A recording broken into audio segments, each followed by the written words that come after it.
todos los que nos van a acompañar y agradecer sobre todo al ingeniero Francisco Madrid y a Doris Abad y a Isabel Soria y a todo el mundo que ha hecho posible que esta presentación se pueda realizar. Como bien dice Doris, vamos a empezar por presentar el BIM o Building Information Modeling, que quiere decir que lo que se utiliza en este parámetro son la modelación de todo el proceso constructivo a través de información, ¿no? Entonces, si me permiten, voy a compartir la pantalla para empezar con la presentación. A ver, perdón.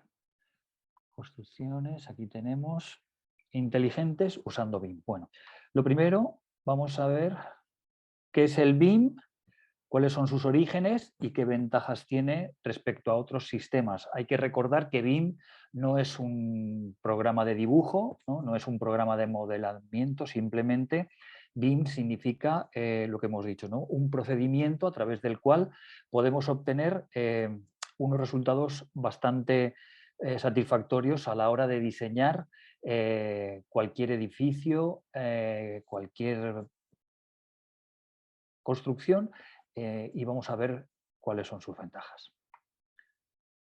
A ver. En primer lugar, bueno, el origen del BIM más o menos comienza en el año 1975. Se publica el primer trabajo sobre Building Information Modeling por el profesor Chuck Eastman, ¿no?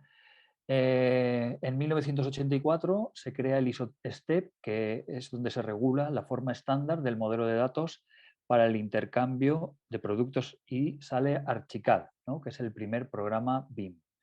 Estamos hablando del año 1984. En 1996 comienza a funcionar el consorcio IAI que asesora el desarrollo de aplicaciones integradas. ¿Vale? En el año 2000 aparece Revit. Revit es un programa que permite la introducción de todos los datos que son relativos a cualquier construcción, ¿no? Luego, en el año 2006, se lleva a cabo el primer proyecto IPD en Estados Unidos, ¿no? En 2007 se crea en Estados Unidos y Finlandia las guías que hay que seguir para llevar a cabo cualquier proyecto de BIM, ¿no? En el 2010, el gobierno de Reino Unido anuncia los requisitos para la implantación. Exactamente en el 2010, el gobierno del Reino Unido, también con algunos gobiernos de otros países europeos, ya exigen o recomiendan que toda la construcción que se haga a nivel de gobierno, que para que sea para el Estado, pues debe ya de estar realizada con este sistema, ¿no? En 2012 en Finlandia se publican los requerimientos comunes a nivel nacional. O sea, ya estamos hablando de hace ya 11 años, ¿no? 2015 España adopta las hojas de ruta para la implementación. ¿Vale? 2016 el Reino Unido hace obligatoria ya la implementación de la metodología BIM en los proyectos de obra pública. ¿Vale? En 2018, el uso obligatorio en España de proyectos de licitaciones públicas en edificación. Bueno, y esto no hace más que evolucionar, ¿no? En 2019 también aquí en Perú ya se hizo una recomendación, bueno, y en eso estamos, ¿no? Que poco a poco vamos caminando. Entonces, BIM es, como hemos dicho ya, Building Information Modeling, ¿no? Sus siglas en inglés. Este nombre lo acuñó Autodesk, que es la empresa que entre otros productos también tiene AutoCAD, ¿no? Pues Autodesk, perdón, compró Revit en el año 2000 y en 2002 anunció ya la salida de este programa, ¿no? BIM es una metodología de trabajo colaborativa para la creación y gestión de un proyecto de construcción, ¿vale?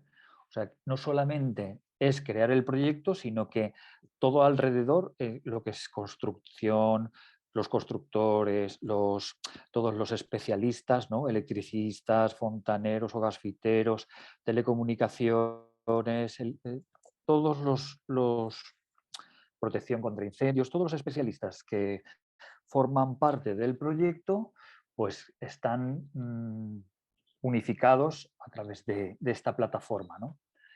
El objetivo, como dice, es centralizar toda la información del proyecto en un modelo de información digital creado por todos sus agentes. O sea, todos tienen que aportar su parte, ¿no? Si tengo un aseo, pues el aseo tiene que decir el lavabo que marca qué tipo es, el grifo que marca qué tipo es, todas las conducciones, de qué tipo son, si son de PVC, todo tiene que estar definido en cualquier momento y todo cambio que se produce en el modelo también se tiene que, o sea, se ve reflejado a la hora de sacar la información, ¿no? Entonces, supone la evolución de los sistemas de diseño tradicionales basados en el plano, ya que incorpora información geométrica de tiempos, de costes, ambiental y de mantenimiento. Quiere decir que no solo me dedico a tener un plano de planta o un plano de perfil o un plano de alzado, sino que tengo una geometría en 3 dimensiones, que es el 3D, tengo los tiempos de ejecución de la obra, tengo los costes, ¿no? Tengo la repercusión ambiental y tengo el mantenimiento. También hay 8D, que sería en este caso el desmantelamiento o el derribo del edificio y a través de esto pues tenemos todas las bases del diseño, ¿no? Abarcamos desde la ejecución y nos extendemos a lo largo de la vida del edificio, ¿no? Permitiendo la gestión del mismo y reduciendo los costos de explotación y también pues, podemos reducir todas las interferencias que suele haber en las edificaciones, ¿no? Que puede ser, por ejemplo, tuberías que me pasan por una cimentación, no sé, tubos que no deberían de pasar por una estructura metálica, vigas que no me permiten que pueda haber elementos de cierre que suban y bajen de forma recta, ¿no? Todo esto. Entonces, más o menos, la implementación durante la última década se ha implementado de forma progresiva en diferentes países. Como podemos ver, pues tenemos países de Europa donde se ha implementado, tenemos países de Europa del Este donde no hay nada, ¿no? Tenemos aquí, por ejemplo, toda la parte de Asia, la India, que sí que está ya bastante implementado, Estados Unidos y Canadá, por supuesto, ¿no? Luego toda la parte de México. Entonces, vemos que la implementación es, para algunos países es un objetivo prioritario en sus administraciones públicas, en otros, pues por lo que sea, no es tan prioritario, ¿no? O se produce de forma un poco más pausada, ¿vale? Entonces, sobre todo en la Unión Europea, la parte de contratación pública, pues sí que lo tienen desde hace, como hemos dicho antes, unos 12 o 13 años. Entonces, trabajar en BIM, las ventajas, ¿no?, que tiene BIM es principalmente que permite la coordinación y organización de las distintas disciplinas que se ven involucradas en un mismo proyecto, en una construcción, ¿no? Con ello se reducen los errores presentados al momento de ejecución que puedan pasar o se pueden solucionar en la etapa de diseño, ¿no? ¿Qué ventajas tenemos? Por ejemplo, con la utilización del BIM, pues incrementamos la productividad y la eficiencia. ¿Esto qué quiere decir? Pues que es mucho más productivo tener un modelo al que vamos corrigiendo en el proceso de diseño que estar construyendo y tener que picar, por ejemplo, una viga o tener que hacer cualquier modificación en obra que es muchísimo más costosa, ¿no? Mejoramos los resultados y la transparencia de los proyectos. O sea, si ya tenemos el afinamiento, ¿no? Lo hacemos en la etapa de proyecto, se deja todo resuelto, ¿no? Tengo, por ejemplo, un caso muy peculiar que yo pude realizar en mi experiencia, ¿no? Fue un centro de distribución.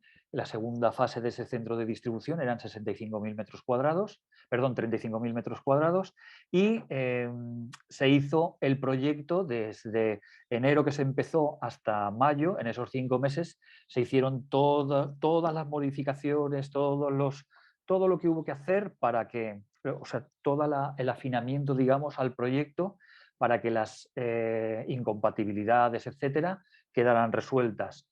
y esto se notó bastante a la hora de ejecutar porque se evitaron los adicionales de obra, hubo una eficiencia muy grande a la hora de poder trabajar.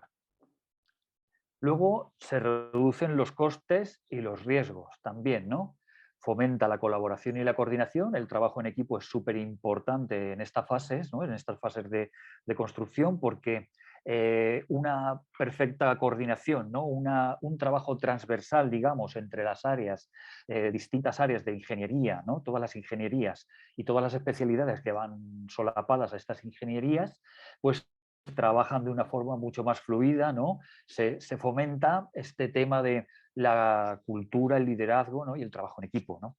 Entonces se minimiza las modificaciones posteriores y se facilita el mantenimiento del activo, ¿vale? Como principales usos, pues tenemos que la metodología BIM y las herramientas actuales permiten que podamos desarrollar proyectos de arquitectura e infraestructura muy ambiciosos, ¿no?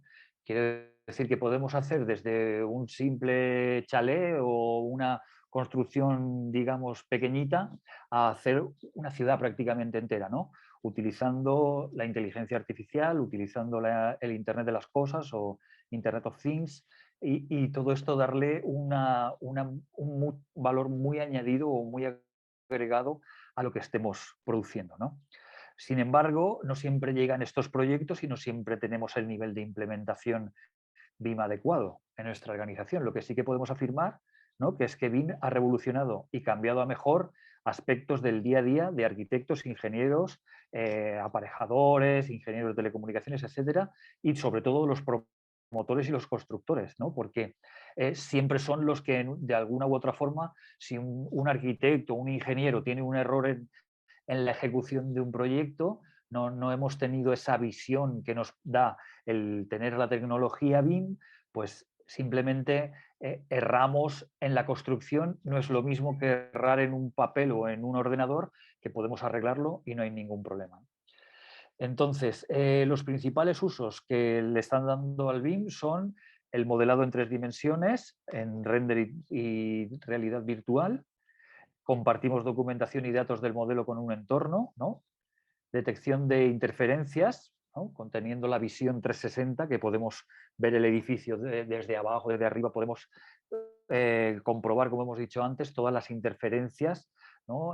A mí me pasó un caso, por ejemplo, en una obra en Cerro de Pasco, que una viga ya estaba hecha, la viga de cimentación, y hubo que pasar un desagüe y hubo que romper la viga, con lo que esto supone, ¿no? Hay que hacer una perforación con diamantina, etcétera, que encarece grandemente el proyecto, ¿no?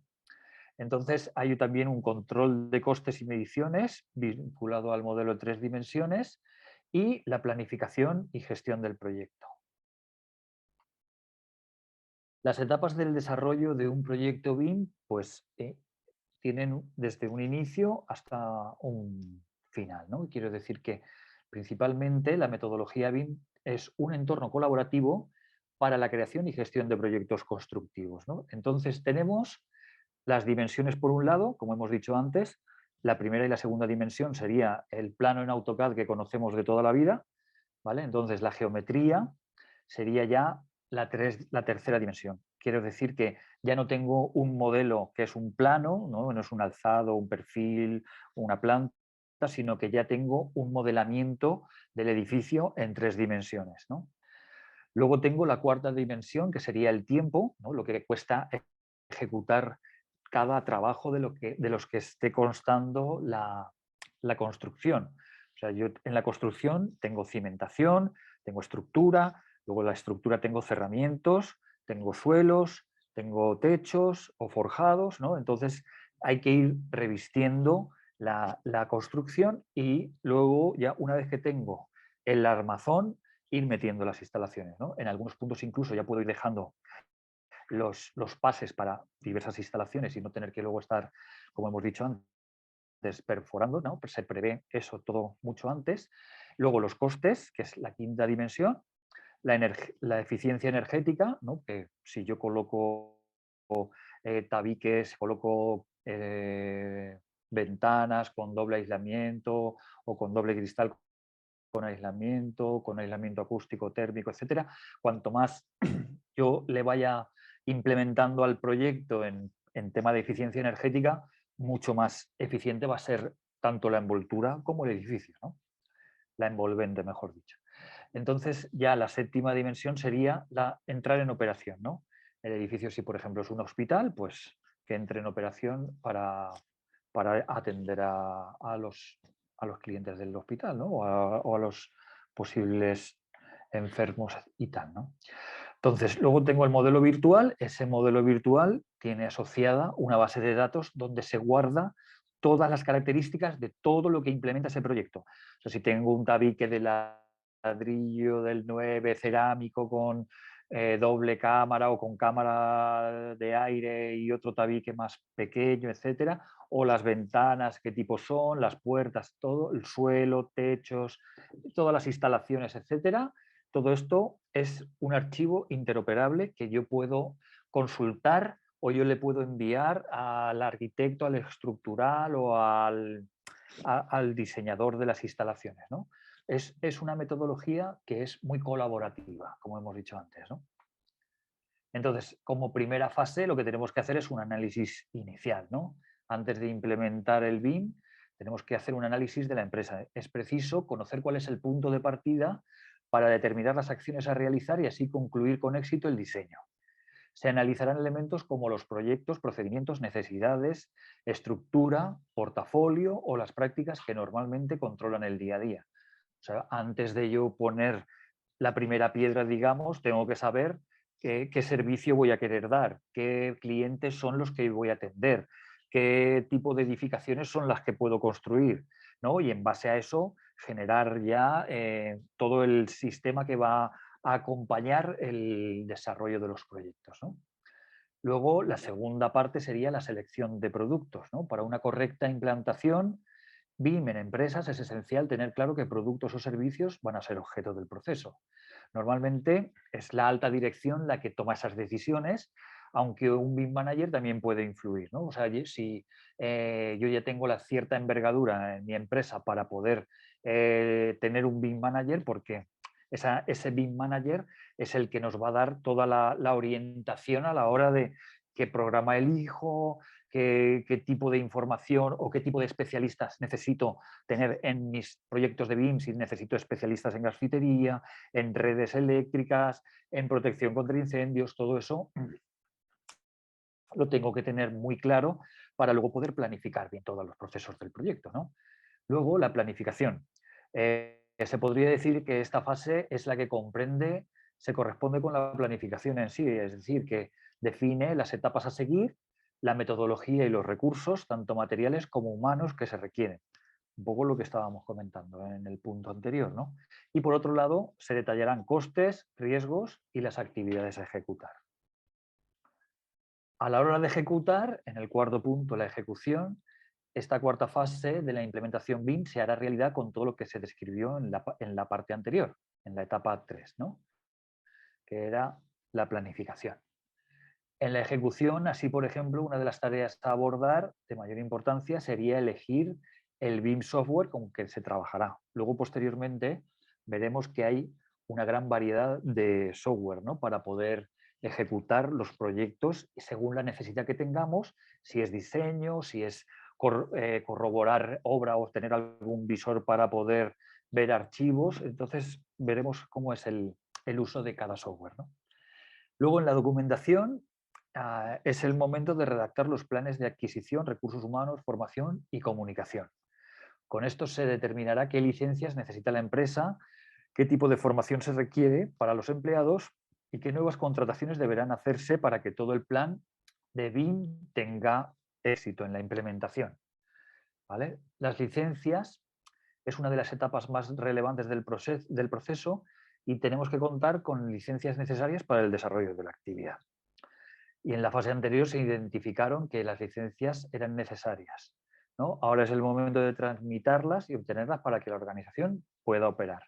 Entonces, una vez que yo ya tengo las licencias de todo mi software para poder ejecutar mis proyectos, porque esta clase de software ya no es tan fácil tenerlo pirata como se suele decir, ¿no? Yo creo que es interesante que veamos, hay licencias de estudiante, hay licencias de After Night, ¿no? Que llaman, que se usan con un pago mínimo. Entonces, ver un poco cuál es nuestra necesidad y a raíz de eso utilizar el software que sea necesario. Contratación, pues en el punto 7, como ocurre con la figura del BIM Manager, el proceso de estas características hace indispensable contar con nuevos perfiles, ¿no? Otro de los destacados es el coordinador o coordinadores, ¿no? que BIM, que pueden ser necesarios como director de proyecto, de riesgos, técnico de proyecto o consultor de gestión de proyectos. Entonces, según, como hemos dicho antes, ¿no? Un poco rememorando lo que hemos dicho hace un momento, pues según la necesidad que tengamos en el proceso de realizar el proyecto, pues el personal debe estar asociado a esa necesidad, ¿no? Si, por ejemplo, yo tengo que hacer un proyectito de 50 metros cuadrados, pues la necesidad va a ser mínima, pero si tengo un gran edificio, ya sea, pues, no sé, puede ser un hospital, un centro de convenciones, un centro de distribución, puede ser un almacén refrigerado, pueden ser cualquier tipo de edificación que ya tenga una cierta envergadura, pues ya no puedo contar con un dibujante solamente, ¿no? Debo de tener ya una serie de un equipo que vea todas las coordinaciones para que el proyecto no se me quede parado en el tiempo y que podamos tener cierta fluidez, cierta agilidad, que es lo que prima en estos días en las compañías, ¿no? En las empresas, ¿no? En el octavo punto es la formación. Una vez que se han superado las fases anteriores del plan de implementación BIM, es hora de formar a las personas que vayan a ser involucradas en las tareas asociadas. De nuevo, en la fase 5 redactaron cuáles eran las necesidades a este respecto y solo nos queda llevarlas a cabo, ¿no? En el punto número 9, que es perdón, la evaluación, llegados a este punto, todo está ya terminado, prácticamente listo. Es importante llevar a cabo una evaluación de éxito para saber si se ha procedido de la manera correcta o no. Es decir, tengo que probar al personal para saber si realmente me van a hacer o van a poder hacer, mejor dicho, el trabajo de la mejor forma, ¿no? Trabajando, como hemos dicho siempre, trabajando en equipo, mediante temas de intercambio, transversalidad en cuanto al intercambio de información y llevarlo de la mejor forma, ¿no? La evaluación conviene hacerla de forma periódica, es conveniente tenerla en cuenta cada vez que se diseñe un nuevo plan y a lo largo de la vida de este, ¿no? Vale, aquí tenemos, digamos, un poco cuáles son los procedimientos o las fases que hay que tener en cuenta para hacer el proyecto, ¿no? Así, de forma un poco somera, lo vamos a ver por encima, ¿no? Teníamos, como hemos dicho antes, el 1D, la primera dimensión, que es el punto de partida, ¿no? Ahí tenemos una investigación, que son las condiciones de partida, cuáles, dónde se ubica el proyecto, cuáles son las necesidades del cliente, etcétera, ¿no? ¿Qué normativas me afectan a la hora de implementar el proyecto, ¿no? ¿Cuáles son la meteorología, si llueve, no llueve, si me pasa por ahí algún flujo de agua o hay condiciones que pueda haber heladas, nieve, etcétera? Todo esto debemos reconocerlo en la partida para diseñar el edificio de la mejor forma posible, ¿no? Entonces, tenemos que hacer un consulting, ¿no? La ejecución del plan BIM, un entorno común colaborativo y qué software vamos a utilizar, ¿no? Entonces, durante todas estas etapas, digamos, la segunda parte sería la producción de dibujos en 2 dimensiones, lo que se hace normalmente con AutoCAD. Tendríamos todas las vistas y todos los planos, ¿no? Implementaríamos con programación, con parametrización. La parametrización es darle a cada parte del dibujo su valor, ¿no? Su valor dentro de la base de datos. Luego desarrollaríamos el proyecto y hacemos el estudio de ciclo de vida, sistemas constructivos, primarios y producción energética y estrategias, ¿no? La tercera D, que sería la tercera dimensión, es la forma.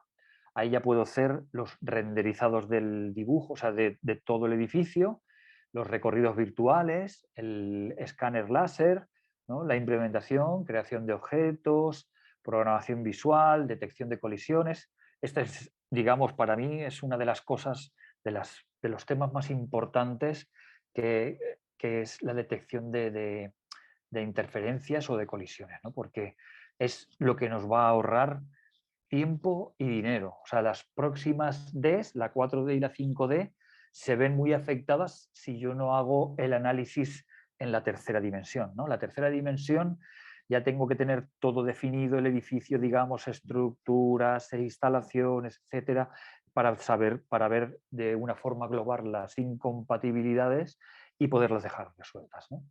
En la cuarta dimensión tenemos la federación de modelos, la construcción virtual, las fases del proyecto, gestión de la construcción, los sistemas, ya, la prefabricación, construcción de la estructura, construcción de las instalaciones, simulaciones, ¿vale? La simulación del ciclo de vida, desde de solares, ¿no? A través de la salida del sol hasta que se pone, cómo le va a afectar al edificio, el viento, las simulaciones energéticas y el chequeo de certificaciones, ¿vale? En la quinta D, que es la producción, el costo, ¿no? Las mediciones, presupuestos, modelos para la construcción, de ahí la sostenibilidad también muy importante, ¿no? ¿Qué evaluación de la certificación voy a hacer?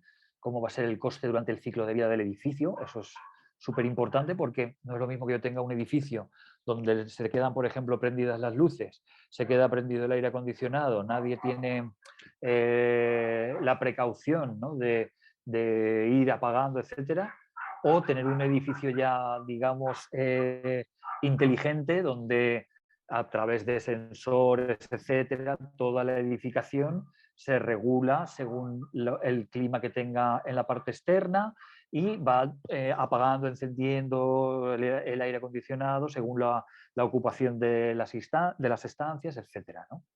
Entonces, para el tema de sostenibilidad y lo que estamos viendo aquí en esta charla de hoy, es muy importante el tener claro que el coste de vida durante todo el ciclo de vida y los estudios comparativos son muy importantes, ¿no? Y luego en la sexta dimensión ya, los resultados, ¿no? ¿Qué alternativas tenemos conocidas? ¿Cuál es la calificación del edificio? Cómo ya tenemos el modelo auditado, quiere decir que ya tengo ya el modelo para irme a la realidad y empezar a construir, ¿no? Ver el valor de la ingeniería, el value engineering, ¿no? Las simulaciones, mejora energética, sistemas, etcétera. Y la optimización de costes, ¿vale? Esta, digamos que sería una visión global de todos los ciclos que conlleva un proyecto BIM. Continuamos. Y luego tenemos los modelos, ¿no? Según el modelo, que va del LOD 100 al LOD 500, pues tenemos, digamos, toda la gama de producción de un proyecto, ¿no? Que va desde el LOD 100, que es solo se determina el modelo, la existencia de un envolvente del elemento o los datos gráficos, que es existencia de un muro, ubicación aproximada, etc. Y no hay datos gráficos, ¿no? Por ejemplo, en la mitad ya tenemos el LOD 300, que es usualmente la que se usa para proyectitos así que no son de gran envergadura, ¿no? Pues ahí ya tienes dimensiones, unidades de espesor, materiales, capas, espesores, comportamiento en encuentros, datos no gráficos, marcas y modelos de capas y materiales, datos físicos, químicos, mecánicos, definitorios y mínimos de normativas, si no se definen. Y luego ya por último, el LOD 500, que ya es algo más definido, ¿no? La mayor definición.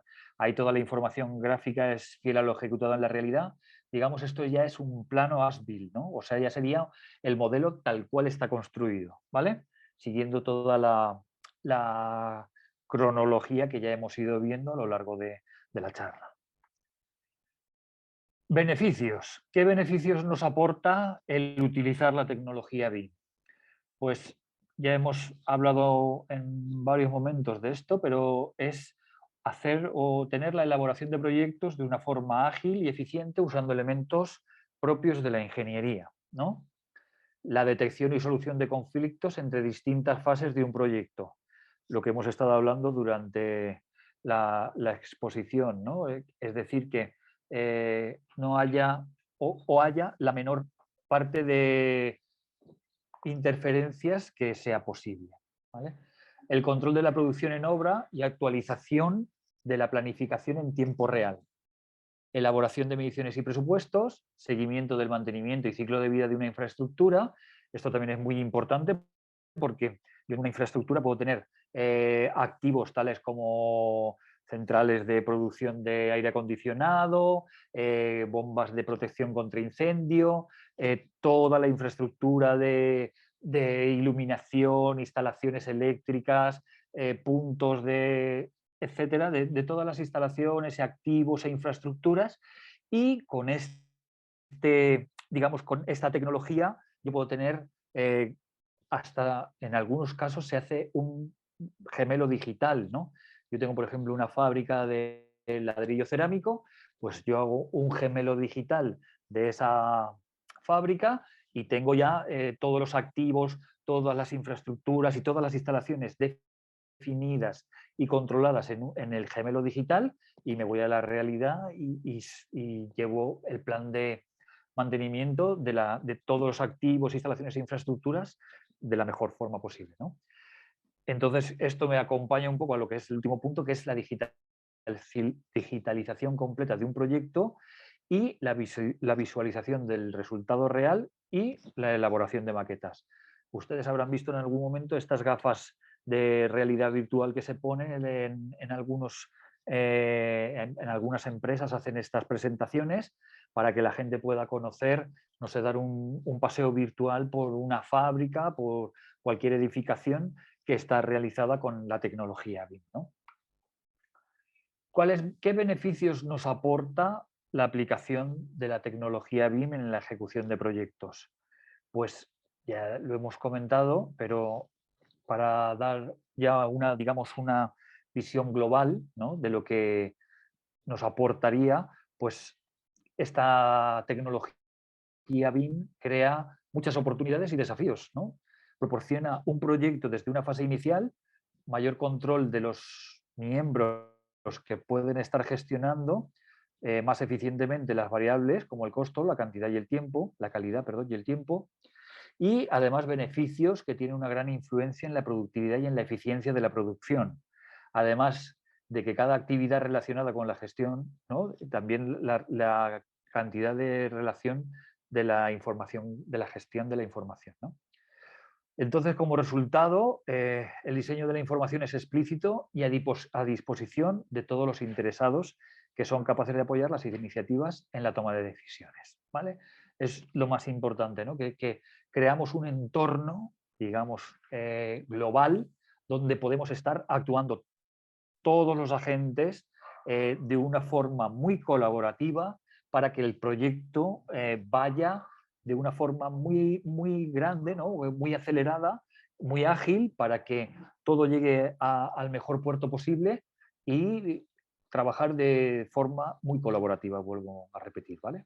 Entonces, citando lo que acabamos de hablar, hay una mayor colaboración y una mayor comunicación, ¿no? Los modelos permiten compartir, colaborar y crear versiones de los planos de dibujo que en el papel no se permite, ¿no? O sea, yo puedo compartir a través de, por ejemplo, del Navis, de Autodesk, puedo compartir mi modelo y a un instalador de protección contra incendios darle el modelo en 3 dimensiones de su red para que él pueda metrar, pueda hacer sus comprobaciones y, bueno, pueda dar también su opinión con respecto a la parte de su instalación en el proyecto, ¿no?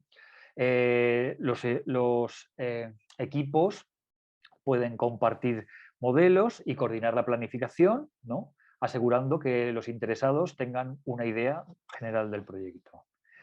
También puede estar, es muy importante que la información esté en la nube, ¿no?, porque permite llevar todo el proyecto de la oficina al campo, ¿no? Y aplicaciones y herramientas BIM, los equipos pueden revisar modelos en el sitio, en sus dispositivos móviles, asegurando que tengan acceso a la información actualizada del proyecto en cualquier momento.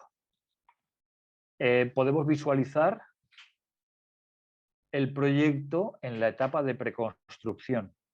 Entonces, al usar BIM, puedo planificar y visualizar todo el proyecto durante la preconstrucción. Entonces, esto me permite que yo pueda hacer simulaciones del uso del espacio, visualizaciones en 3 dimensiones y además nos permite a los clientes enseñar cómo experimentar, cómo se va a ver el espacio, cómo se está ofreciendo la posibilidad de realizar cambios antes de comenzar la construcción y se tiene una visión general del principio, desde el principio y se minimizan los costos y los largos cambios posteriores. La detección de conflictos, como ya hemos dicho también en los puntos anteriores, si yo, por ejemplo, aquí ustedes pueden ver que tengo un conducto de aire y tengo una tubería que puede ser de protección contra incendios fácilmente, yo no puedo hacer esto porque me va a hacer se me va a producir ahí una interferencia que no me va a permitir que mi sistema funcione de la mejor forma posible. Entonces, ¿qué es lo que tengo que hacer? Pues una vez que yo sé que aquí tengo una interferencia, pues tengo que ver de qué forma yo la evito, ¿no? O bien haciendo que el tubo haga podamos esquivar esa conducción de aire, etcétera. Pero buscar la solución antes de implementarlo en el proyecto. Luego, la estimación de costos basada en los modelos. Durante la ejecución es vital de importancia llevar un adecuado control del costo del proyecto. La implementación de un modelo BIM 5D es efectiva ya que la información de costos se encuentra parametrizada.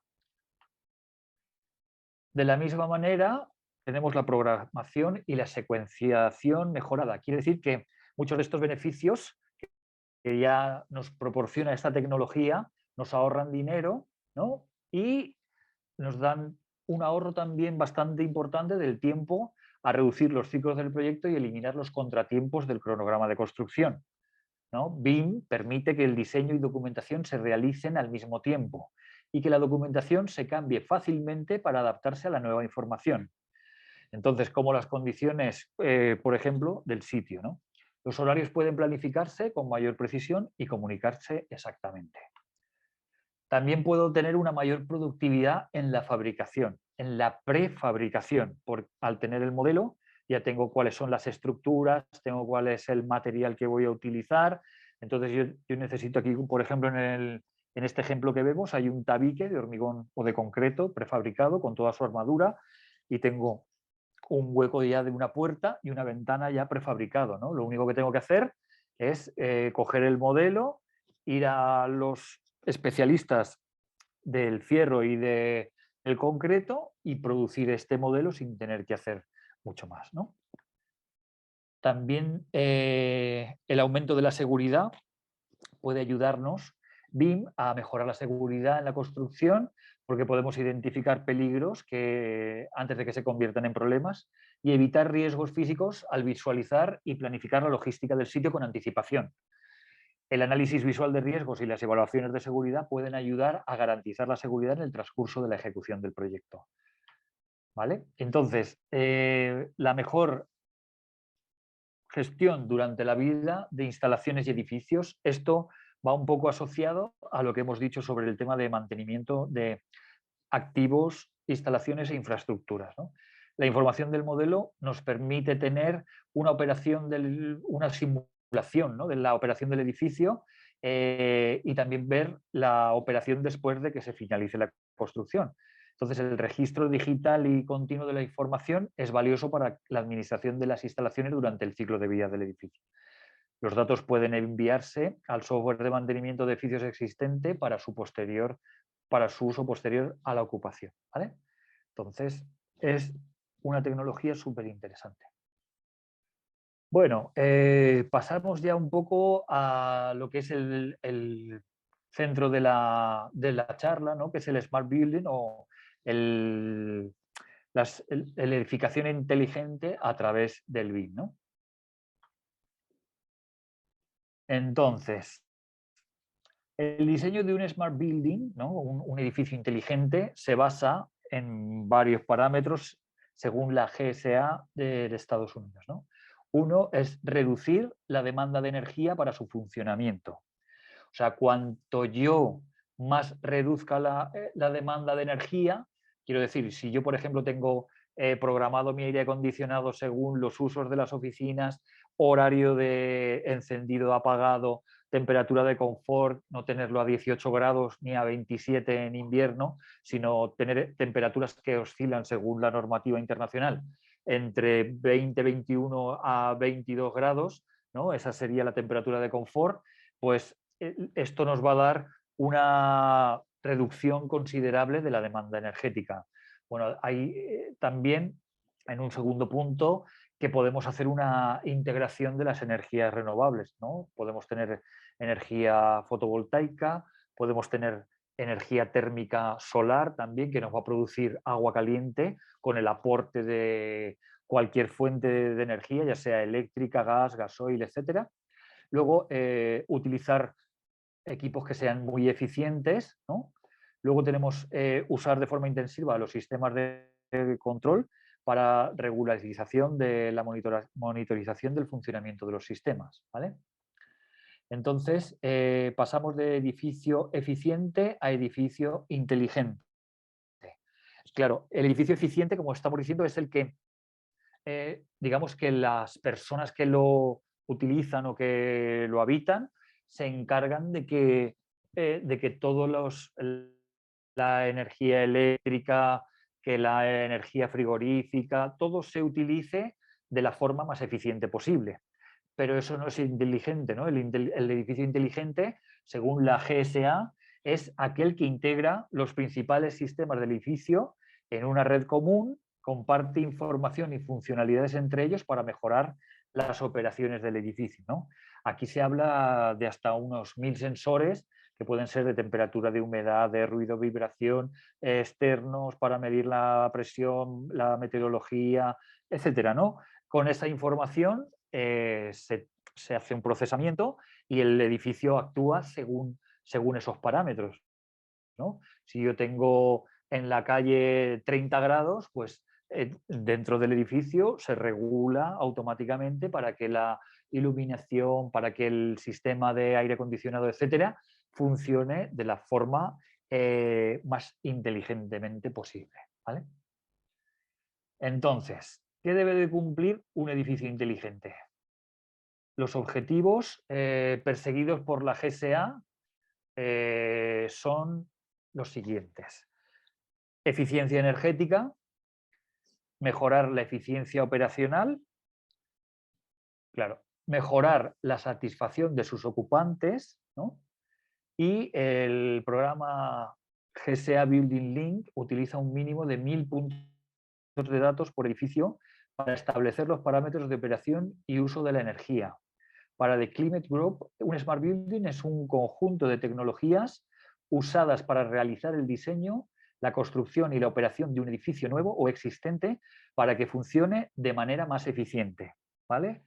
Entonces, la eficiencia, hemos dicho que puede ser que las mismas personas que habitan el edificio lo hagan, o la eficiencia inteligente, que es a través de la tecnología, ¿no?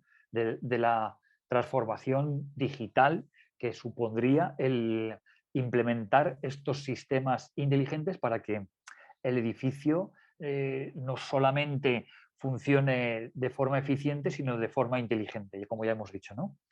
Entonces, el Smart Building, una característica principal es la adaptabilidad. El edificio es capaz de adaptarse a los diferentes requerimientos de confort de los ocupantes en función de las variaciones diarias y estacionales del uso, ¿vale? El BIM y la Internet of Things en el Smart Building. El periodo de mayor extensión en la vida de un edificio es el de ocupación, y durante este periodo hay que realizar la gestión de la operación y el mantenimiento de los sistemas del edificio. Si no se desarrolla una adecuada gestión, el edificio se degradará en el tiempo. O sea, si yo me espero a que el edificio empiece a dar síntomas de que no se le está dando el mantenimiento que se merece o que se debe de dar según el uso y la envergadura de este edificio, pues voy a tener problemas, ¿no? Van a empezar a presentarse los mantenimientos correctivos, voy a empezar a tener averías, voy a empezar a tener humedades, voy a empezar a tener una serie de situaciones no deseadas que van a producir el deterioro del edificio. Entonces, amerita una planificación y un control exhaustivo, ¿no?, para que todo esto no suceda. ¿Vale? Entonces, durante el periodo de diseño y construcción, el BIM nos proporciona la información valiosa, como hemos estado viendo durante toda la presentación, sobre la localización espacial de los diferentes elementos, o sea, dónde tengo la puerta de entrada del edificio, dónde tengo la ventana de la cocina, donde tengo la ventilación de mi cuarto de baño, etcétera, ¿no? Donde tengo mi punto de luz, mi luminaria, qué tipo de luminaria tengo en una sala de estar de una vivienda, etcétera, etcétera, etcétera. ¿Vale? Entonces, el análisis de las interferencias, como estábamos diciendo, entre los diferentes elementos y sus accesorios, podemos garantizar que la accesibilidad para la realización de las operaciones de mantenimiento entre de los diferentes sistemas e incluso simulaciones que nos pueden servir para comparar y conocer las desviaciones entre el proyecto y la realidad. ¿Vale? Esto es bastante importante, ¿no? Continuamos. Aquí tenemos un ejemplo, ¿no?, de una instalación. Está un poco doblado, pero en realidad esto es un centro de distribución que está en Punta Negra, de una empresa que se llama Supermercados Peruanos, donde yo pude trabajar en el año 2017. Durante todo el año 2017 hicimos la implementación de toda esta parte y toda esta parte, que son 65.000 metros cuadrados. Hicimos el proyecto y la implementación en el año 2017. 65.000 metros cuadrados. Aquí es una nave de almacenamiento, y esto es una nave que le dicen flujo continuo, que es donde se realiza el despacho de mercadería, al igual que en esta parte de aquí, ¿no? Esto es almacén, aquí entra y aquí es despacho, ¿no? Sale toda la mercadería. En el año 2019 se hizo esta ampliación. Hubo una diferencia bastante notable entre esta parte y esta, y fue que aquí tuvimos un poco más de tiempo, digamos, para el diseño del proyecto, y de enero a mayo hicimos todo el BIM de esta parte, ¿no?, de estos 35.000 metros cuadrados, llegando a tener, pues, un proyecto muy optimizado, ¿no?, con respecto a lo que había. Este, aquí hay una vista de la parte que estábamos viendo, flujo continuo, ¿vale? Se puede ver la iluminación, la retroiluminación que hay en las zonas peatonales, ¿no?, que nos ayudan a que se vea un poco mejor. Toda la iluminación está controlada por un techo digital, al igual que termohigrómetros que están esparcidos por toda la nave, distribuidos en 16 puntos. Nos dan una lectura de la temperatura y la humedad de toda la instalación, ¿vale? Aquí una vista también de toda la iluminación funcionando, ¿vale?, para que se pueda ver. Y luego aquí ya tenemos, digamos, cómo se procesa esa información, ¿vale? Como pueden ver, pues aquí tenemos, digamos, un cuadrito que es el consumo de energía eléctrica en tiempo real, ¿vale? Entonces yo sé si estoy consumiendo mucho, si estoy consumiendo poco, cómo se está iluminando, porque aquí, como pueden ver, en esta parte de aquí, tenemos una distribución, ¿no?, de cómo están las luminarias en la nave, ¿no? Tenemos los distintos grupos de luminarias, y estas luminarias tienen una regulación que va de 0 a 100%. Entonces, cuando no hay tráfico ni gente pasando por estos pasillos, ¿no?, la iluminación está completamente apagada o a un flujo muy pequeño, con el consiguiente ahorro, ¿no? Aquí hemos llegado a ahorrar alrededor de 60.000 soles al mes en energía eléctrica, ¿no? Lleva ya implementado este sistema prácticamente, ya va a hacer 3 años en noviembre, ¿no? Entonces aquí pueden ver un poco cuál es la equivalencia de ahorros, ¿no? 2.570 toneladas métricas de CO2, es una barbaridad, ¿no? 8,6 toneladas métricas de óxido de nitrógeno y, bueno, 5.978 barriles de aceite, y como si hubiéramos producido un semillero de 42.840 árboles, que es un bosque bastante profundo, ¿no?, como pueden observar. En la misma línea tenemos también lo que sería la lectura de temperatura y humedad. Este trabajo antes lo hacía una persona recorriendo la nave, que son, no sé si haría la pobre muchacha o el pobre señor, alrededor de 5 o 6 kilómetros diarios, buscando los termohigrómetros y apuntando en una libretita todos los datos que tenemos aquí, ¿no? Todo esto se pudo paliar con la forma de que le estamos contando, ¿no? Que es colocar sensores de temperatura y humedad en los puntos donde estaban esos termohigrómetros para asegurar y tener en una sola lectura desde cualquier punto del planeta cualquier persona puede, o sea, cualquier persona que tenga acceso a la aplicación puede tener esta lectura y esta sin tener que moverse del sitio, ¿no? Desde su mesa, que es una ventaja pues maravillosa, ¿no? Puede estar haciendo otros trabajos mucho más productivos y no estar dando vueltas a la nave buscando los termohigrómetros, ¿no? Bueno, el software BIM y la situación en nuestra parte, donde nos encontramos, en la parte de Latinoamérica, pues, a ver, aquí tenemos que en los países de toda Latinoamérica los procesos de digitalización han comenzado un poco tarde, ¿no? En comparación con Europa y Estados Unidos, pero el vigor y el impulso hacia el objetivo está permitiendo su rápida propagación, ¿no? Entonces, en junio del 17, en Brasil, se implementó el Comité Estratégico para la implementación del BIM, valga la redundancia, y el Grupo de Apoyo Técnico, ¿no? Y en el 2019, en el peruano, se decretó las disposiciones para poder implementar gradualmente el BIM en proyectos públicos, ¿no? Entonces, esto es muy interesante y debemos de ver la forma de cómo podemos, qué podemos aportar para que estos proyectos se lleven a cabo de la mejor forma posible, ¿no? Sobre todo en el sector público y en el sector privado, por supuesto. Muy bien, pues hasta aquí llegamos con la presentación. Espero que haya sido del agrado de todos ustedes y quedamos atentos a cualquier duda o que haya podido suscitarse, duda o consulta.